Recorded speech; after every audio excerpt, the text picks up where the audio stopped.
The international search for a suspect wanted for a deadly hit-and-run in Queens comes to a dramatic end. And now that man is back here in New York facing charges and also speaking out. Authorities tracked him in Canada, Ireland, the Netherlands, and then a German prison before bringing him back to Queens. Alice Gaynor is live outside Queens Criminal Court with all the details. Alice.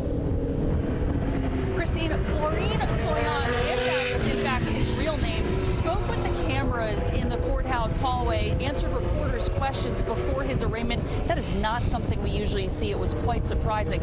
Authorities allege he used several aliases and was not easy to find. It was an accident. I didn't want to do it.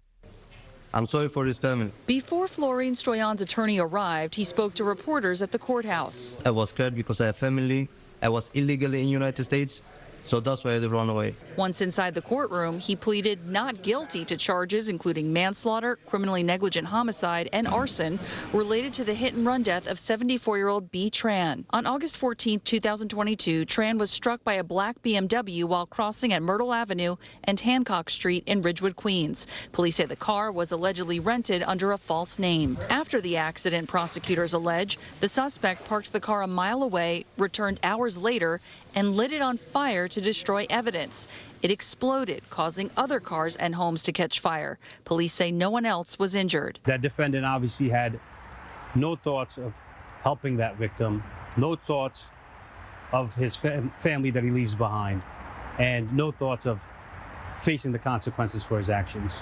Instead, he thought about himself, and he ran like a coward. Ran right out of the United States, they say, and used several aliases. Authorities tracked him in Canada, Ireland, and the Netherlands. Police sources say Stoyan, an Irish national who has an address in Romania, is allegedly involved in organized crime. He was arrested in Germany for pickpocketing and was in prison there under the name Slako Razmius. Tran's family was in the courtroom but declined to speak after. Previously, they told us Tran had just finished his last DoorDash delivery and was heading home to feed his dog when he was killed. Stoyan's defense attorney would only say, "Still investigating the case at this time, gentlemen and ladies, so no comment."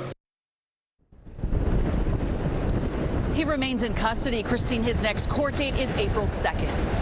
Alice, did authorities have any idea where he was before he left the country?